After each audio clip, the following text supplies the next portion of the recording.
Hello everyone, welcome back exam tree. हम लोग फिर से महत्वपूर्ण जीएस के साथ हाजिर हैं। इंडियन पॉलिटी, भारतीय राजनीति के क्वेश्चंस को हम लोग लेके आए हैं। 200 क्वेश्चंस स्पेशल है। इससे पहले हम लोग हिस्ट्री और ज्योग्राफी के दो क्वेश्चंस को कंप्लीट किए हैं। जैसे चेकआउट कीजिए, लिंक डिस्क्रिप्शन बॉक्स में है। वीडियो में अंत तक बने रहिएगा, तभी इस वीडियो का लाभ मिल पाएगा आपको। और जितना हो सके लाइक शेयर कीजिए। पहली बार वीडियो पर सब्सक्राइब करके बेल आइकन को दबा दीजिए। तब तक आप अपने दोस्तों को शेयर कर दीजिए ताकि उनको भी लाभ मिल पाए। PDF आप हमारे टेलीग्राम चैनल को ज्वाइन कीजिए, लिंक डिस्क्रिप्शन बॉक्स में। महत्वपूर्ण ये इंडियन पॉलिटी है और आपके तमाम भारतवर्ष के जो एग्ज़ाम है उसके लिए एकदम रामबाण है, घोर के पी जाना है। चलिए हम लोग क्वेश्चंस करेंगे। लगभग 100 क्वेश्चंस यहाँ पर हम लोग आज देखेंगे, तो अंत तक जुड़े रहना है। पहला क्वेश्चन है 331। निम्नलिखित में कौन लोकतंत्र के विस्तार में सहायक नहीं माना जा सकता है? लोकतंत्र के विस्तार में सहायक नहीं माना जा सकता। तो कौन सहायक नहीं माना जा सकता? जनता का संघर्ष माना जा सकता है, उपनिवेशों की स्वतंत्रता माना जा सकता है, और स्वतंत्रता के लिए जनता की इच्छा ये भी माना जा सकता है लोकतंत्र के विस्तार के। लेकिन विदेशों के शासन का आक्रमण ये नहीं माना जा सकता है। सी इधर करेक्ट हो जाएगा और यहाँ पर इंडिकेट भी किया हुआ है, तो ध्यान रखेंगे। अगला 332 है। समकालीन विश्व के लिए निम्नलिखित में से कौन सा कथन सही है? तो समकालीन विश्व के लिए, समकालीन विश्व के लिए ध्यान रखिएगा, और उसके लिए कौन सा कथन सही है? तो विभिन्न देशों के पारस्परिक संबंध पहले की अपेक्षा अधिक लोकतांत्रिक होता जा रहा है, तो यही समकालिक विश्व। चलिए अगला 333 क्या है? लोकतंत्र जनता का और जनता के द्वारा जनता के लिए शासन। भी है क्वेश्चन। लोकतंत्र जनता का, जनता के द्वारा और जनता के लिए शासन, यह कथन किसका था? तो अब्राहम लिंकन का था। अगला क्वेश्चन 334। निम्नलिखित में लोकतंत्र की सही विशेषता क्या है? तो लोकतंत्र की सही विशेषता एक व्यक्ति एक वोट एक मोल। ठीक है, लोकतंत्र यही है, एक व्यक्ति एक वोट और एक मोल, यही है सही विशेषता है लोकतंत्र की। चलिए चलते हैं अगला क्वेश्चन पे। तो 334 हो गया। 335। लोकतंत्र में किसी समस्या के समाधान में किसी भूमिका अधिक महत्वपूर्ण होती है? किसकी भूमिका अधिक महत्वपूर्ण होती है? तो समस्या के समाधान के लिए लोकतंत्र में किसकी भूमिका महत्वपूर्ण होती है? तो बिल्कुल उपयुक्त में से सभी है। विपक्षी दल, मीडिया का और सत्तारूढ़ दल का, इन सभी का अधिक योगदान होता है। चलिए इसको जूम कर लेते हैं, इसी में अच्छा रहेगा हम लोगों के लिए। थोड़ा ये बारी बारी के देखा जाएगा। हाँ, आ गया जूम। चलिए 336। अपनी मांगों की ओर सरकार का ध्यान आकर्षित करने के लिए निम्नलिखित में से कौन सा कदम लोकतांत्रिक नहीं है? अपनी मांगों को सरकार का ध्यान आकर्षित करने के लिए निम्नलिखित में से कौन सी मांग है जो लोकतांत्रिक नहीं है? तो कौन कौन मांग है? तो मांगों के समर्थन में प्रदर्शन, ठीक है। मांगों के समर्थन में जनसभाएं, ये भी होगा। और आवश्यकता पड़ने पर चुनाव का बहिष्कार करना, ये भी सही है। लेकिन डी जो ऑप्शन है, सरकारी कार्यालयों में तोड़फोड़, सरकारी अधिकारियों को डराना, ये गलत है, ये गलत हो जाएगा। चलिए 36 का डी। 37। निम्नलिखित में से लोकतंत्र की सफलता का आवश्यक शर्त क्या है? लोकतंत्र की सफलता का आवश्यक शर्त क्या है? विधि का शासन और नागरिक अधिकारों का सम्मान। विधि का शासन और नागरिक अधिकारों का सम्मान। अगला क्वेश्चन। निम्नलिखित में से कौन सा प्रावधान लोकतांत्रिक संविधान में नहीं होता है? तो शासकों के नाम। निम्नलिखित में से कौन सा प्रावधान लोकतांत्रिक संविधान में नहीं होता है? तो शासकों के नाम। चलिए अगला क्वेश्चन 340। निम्नलिखित में से कौन भारतीय संविधान की विशेषता नहीं है? तो एकात्मक शासन जो है भारतीय संविधान की विशेषता नहीं है। एकात्मक जो है भारतीय संविधान की विशेषता नहीं है। चलिए अगला क्वेश्चन। अगला क्वेश्चन है, निम्नलिखित में से धर्मनिरपेक्ष राज्य का सही अर्थ क्या है? धर्मनिरपेक्ष राज्य की जब बात होगी तो उसका अर्थ पूछा गया। तो किसी भी राज्य का अपना कोई धर्म नहीं होता है, उसी को हम बोलते हैं धर्मनिरपेक्ष राज्य। 340 डी। अगला प्रश्न है, भारत के मुख्य निर्वाचन आयुक्त की नियुक्ति कौन करता है? तो मुख्य निर्वाचन आयुक्त की नियुक्ति राष्ट्रपति जी करते हैं, हमारे राष्ट्रपति जी। अगला क्वेश्चन 342। भारत में प्रथम आम चुनाव कब हुआ था? तब 51 से 52 के बीच चला था। तो प्रथम आम चुनाव जो हुआ था 1952। चलिए अगला प्रश्न है 343। निम्नलिखित में से किस कारण से निर्वाचन आवश्यकता पड़ती है? किस कारण से निर्वाचन की आवश्यकता पड़ती है, उसकी कराई जाती है? तो अपने प्रतिनिधि का चयन करने के लिए निर्वाचन कराया जाता है, बात यही है, इसीलिए। अगला 344, निम्नलिखित में से किस आधार पर आप भारत के निर्वाचन को लोकतांत्रिक कह सकते हैं? भारत का जो निर्वाचन उसको आप लोकतांत्रिक किस आधार पर कहिएगा? बिना भेदभाव के 18 वर्ष या उससे अधिक के आयु के नागरिकों को मताधिकार का जो अधिकार है यही लोकतांत्रिक है, बिना भेदभाव का, कोई भेदभाव नहीं। बाल श्रमिक रोक संबंधी कानून किस तिथि को लागू हुआ था? बाल संबंधित जो लोक संबंधित बाल श्रमिक लोक कानून जो है अक्टूबर 2006 को लागू हुआ था। बाल श्रमिक रोक संबंधित कानून अक्टूबर 2006 को लागू की गई थी। नेक्स्ट प्रश्न है 346, बाल श्रमिक रोक कानून की सूचना प्रेस के माध्यम से सर्वसाधारण को केंद्र के किस मंत्रालय द्वारा दी जाती है? तो जो बाल श्रमिक कानून है उसको श्रम और रोजगार मंत्रालय द्वारा को दी जाती है, बी। अगला 347, निम्नलिखित में से किसे वर्तमान कानून में संशोधन का अधिकार है? जो भी कानून है वर्तमान उसको संशोधन का अधिकार कौन कर सकता है? तो संसद कर सकती है, संसद। नेक्स्ट क्वेश्चन है, लोकसभा अधिवेशन बुलाने का काम लोकसभा अधिवेशन बुलाने का काम है राष्ट्रपति को। जो संयुक्त अधिवेशन बुलाते हैं राष्ट्रपति बुलाते हैं। अधिवेशन बुलाने का काम किसको है? तो राष्ट्रपति का काम है। राष्ट्रपति का कौन सलाह और मतगणना देता है? राष्ट्रपति को कौन सलाह देता है? मतगणना देता है। तो संघीय जो मंत्रिपरिषद यही सलाह भी देता है और मतगणना भी करवाता है। अगला क्वेश्चन, संघीय मंत्रिमंडल की बैठक का सभापति कौन होता है? तो संघीय जो मंत्रिमंडल उसके सभापति प्रधानमंत्री होते हैं, सी इज द करेक्ट। अगला 351, निम्नलिखित में से कौन सी राष्ट्रपति की सही शक्ति है? तो कौन सा सही शक्ति है? दोनों सदनों द्वारा पारित विधेयक को पुनर्विचार के लिए लौटा सकता है। दोनों सच पार हो उसको विचार के लिए लौटा सकता है, लेकिन जब दूसरी बार आएगा तो वो बाद हो जाएगा, संशोधनों का दूसरी बात हो जाएगा सिग्नेचर करने पर।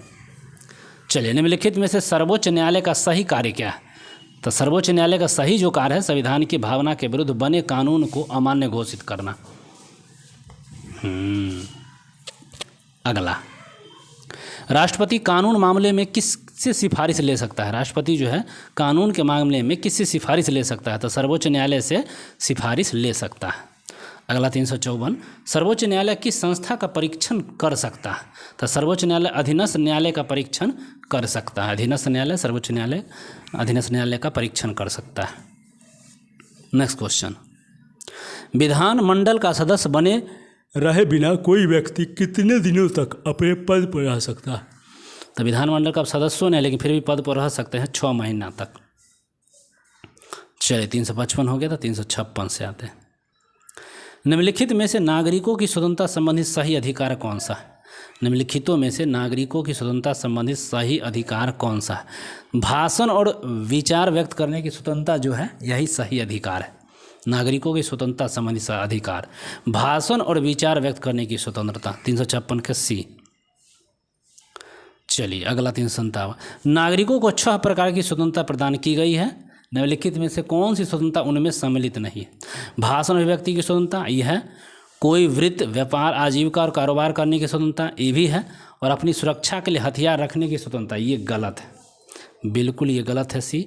और संघ बनाने का 19 के सी में सी है कम्बिनेशन, तो ये भी सही है, लेकिन नहीं है तो सी नहीं हो जाएगा जो ग्रीन किया हुआ।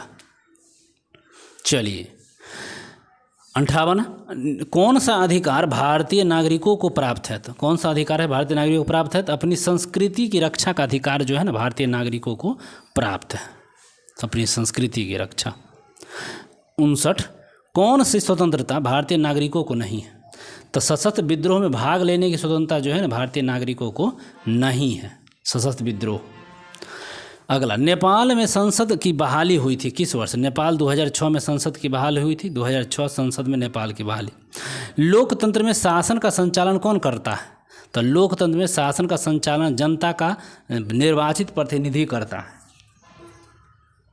नेक्स्ट क्वेश्चन, वर्तमान समय में विश्व के किस देश में प्रत्यक्ष लोकतंत्र है? तो स्विट्जरलैंड में। कहाँ है? तो स्विट्जरलैंड में। विधि के शासन का क्या अर्थ है? विधि के शासन, ये ब्रिटेन से लिया गया है। विधि की सर्वोच्चता, व्यक्ति की नहीं, विधि की समक्ष समानता और विधि के द्वारा सम्मान संरक्षण, ये उपयुक्त में से सभी हो जाएंगे, ये सभी डी का। चलिए, 364, लोकतांत्रिक व्यवस्था में नागरिकों को किस प्रकार का मौलिक अधिकार प्राप्त है? लोकतांत्रिक व्यवस्था में नागरिकों को किस प्रकार का मौलिक अधिकार प्राप्त है? तो विचार अभिव्यक्ति का प्राप्त है, राजनीतिक गतिविधियों में भागीदारी लेने का और अवसर की समानता, ये सभी जो है ये सभी उनको प्राप्त है। अगला है लोकतंत्र शासन की एक लोकप्रिय विधि है क्योंकि, लोकतंत्र शासन की एक लोकप्रिय विधि है क्योंकि यह जनमत पर आधारित है, यह समानता, स्वतंत्रता और मातृत्व की भावनाओं पर आधारित है और यह जन कल्याण का पोषक और मानवीय मूल्यों पर आधारित है।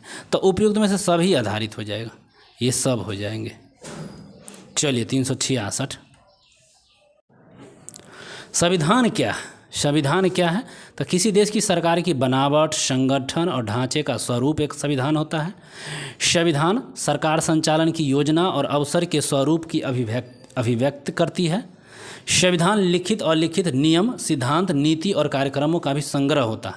तो ये सभी हो जाएंगे, सभी सही हो जाएंगे। अगला है निम्नलिखित में से कौन सा कथन असत्य है? असत्य मतलब नहीं है। संविधान देश की सर्वोच्च विधि होता है, तो ये बिल्कुल सही है। संविधान लिखित और निर्मित होता है, तो ये भी सही है। संविधान अलिखित और विकसित भी हो सकता है, तो ये भी सही है। और सरकार संविधान के ऊपर होती है, तो गलत, ये गलत है और यही मेरा आंसर होगा। भारत में ईस्ट इंडिया कंपनी का शासन का अंत कब होता है? ईस्ट इंडिया कंपनी 1858 में। और भारत सरकार अधिनियम 1919 के संदर्भ में कौन सा कथन असत्य है? 1919 के, याद रखेंगे 1919 के। तो देखिए 1919 मॉन्टेग्यू चेम्सफोर्ड सुधार अधिनियम भी कहा गया है, तो बिल्कुल ही सही है। और प्रांतों में द्वैध शासन 1919 के तहत, ये भी ठीक है। और केंद्रीय विधायिका को पहली बार द्विसदनीय कराया गया, तो ये भी सही है। और गवर्नर के समस्त शक्तियाँ समाप्त कर संवैधानिक सलाह बना, गलत, यही गलत मिल गया और हमारा यही आंसर होगा। गांधी जी ने किस गोलमेज सम्मेलन का बहिष्कार कर सविनय विज्ञान आंदोलन शुरू किया था? तो नवंबर 1930 के प्रथम गोलमेज सम्मेलन का बहिष्कार किए थे, ठीक है। तो नवंबर 1930 के प्रथम गोलमेज सम्मेलन में बहिष्कार कर।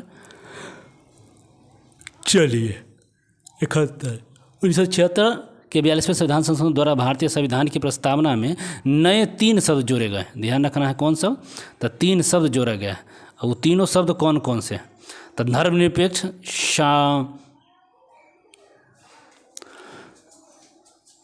जोड़े गए हैं। तो अखंडता जोड़ा गया है यहाँ पे, हाँ अखंडता पूछा गया, जोड़े गए हैं तो अखंडता। बिना किसी भेदभाव के किसी व्यक्ति नागरिकों को प्रदत्त मताधिकार को क्या कहते हैं? तो सार्वजनिक मत अधिकार, ठीक है, सार्वजनिक व्यक्ति मत अधिकार। भारत में निर्वाचन कार्य का संचालन किसके द्वारा किया जाता है? तो निर्वाचन हो जाएगा आयोग द्वारा। तो भारत में निर्वाचन कार्य का संचालन निर्वाचन आयोग द्वारा कराया जाता है। चलिए, सरकार बनाने के लिए विभिन्न दलों के बीच राजनीतिक प्रतियोगिता के बीच मतदाता को किस आधार पर मतदान करना चाहिए? तो उसका हो जाएगा सभी दलों के घोषणा पत्र पर, दलों के नीति और कार्यक्रमों पर, और साथ में प्रत्याशियों की व्यक्तित्व पर। तो उपयुक्त सभी हो जाएगा यहाँ पे। भारत में लोकसभा निर्वाचन क्षेत्र की संख्या कितनी है? तो 543 है लोकसभा का निर्वाचन। चलिए, मतदाता सूची में नाम दर्ज होने के लिए भारतीय नागरिकों की न्यूनतम आयु क्या होनी चाहिए? तो 18 वर्ष होनी चाहिए। अगला है 77, चुनाव में प्रत्येक राजनीतिक दल के द्वारा प्रयुक्त होने वाला चुनाव चिन्ह का आवंटन कौन करता है? तो ये भी निर्वाचन आयोग देता है चुनाव चिन्ह का। मुख्य निर्वाचन आयुक्त की नियुक्ति कौन करता है? तो अपने राष्ट्रपति जी करते हैं। भारत में विपक्ष और स्वतंत्र निर्वाचन में कठिनाई क्या है? तो जाति, धर्म, भाषा और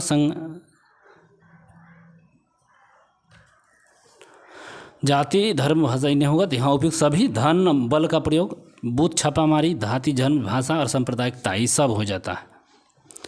भारतीय रिजर्व बैंक की प्रक्रिया में व्यापक सुधार के बावजूद कौन सी मौलिक कठिनाइयाँ शेष हैं? निर्दलीय प्रत्याशियों की संख्या बढ़ना, दल की प्रवृत्ति, राजनीतिक दलों द्वारा आपराधिक पृष्ठभूमि के लोगों को प्रत्याशी बनाया जाना। सभी आंसर हो जाएगा। राजनीतिक शक्ति का विभाजन के आधार पर सरकार के क्या रूप हैं? तो संघात्मक है और एकात्मक है, दोनों रूप है। संघात्मक व्यवस्था किसे कहते हैं? तो मंत्रिमंडल। संघात्मक व्यवस्था मंत्रिमंडल।